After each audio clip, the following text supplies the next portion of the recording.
Добрый день, дорогие друзья. Итак, BMW X1. Пробег у нас 113 тысяч километров.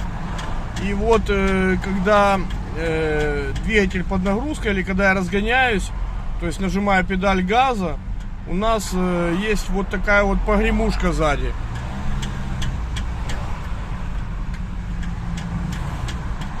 На сбросе газа сначала этого звука не было.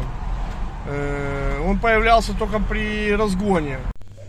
3 недели назад были заменены колодки ручника и колодки, в принципе, по кругу с тормозными дисками. И я начал грешить, что это была проблема с колодками. Разобрали, пересмотрели, все на месте, все красиво. И в итоге все-таки решили проверить, что там может быть еще по подвеске или по трансмиссии. Пересмотрели гранаты, все красиво, то есть, как бы люфтов нету, но стук явно был такой, который при вращении колеса он учащался. И было принято решение заменить привод задний левый, и после этого стук пропал.